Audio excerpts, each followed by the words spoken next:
আজি আহমেদাবাদত যি বিমান দুৰ্ঘটনা সংঘটিত হ'ল এই ঘটনাত ৰাইজৰ দলৰ সভাপতি হিচাপে আৰু বিধায়ক শিৱসাগৰ সমষ্টিৰ বিধায়ক হিচাপে মই গভীৰ উদ্বেগ প্ৰকাশ কৰিছোঁ, গভীৰ দুখ প্ৰকাশ কৰিছোঁ।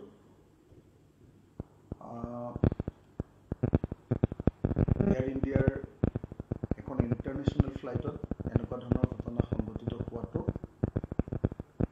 সঁচাকৈ বহুত দুখজনক ঘটনা। মই ভাবোঁ যে সমগ্ৰ দেশজুৰি এই ঘটনাত আমি শোক প্ৰকাশ কৰা উচিত। আৰু কেনেকৈনো আচলতে এনেকৈ এটা বিল্ডিঙত গৈ এখন এৰোপ্লেনে খুন্দা মাৰিবলৈ পালে,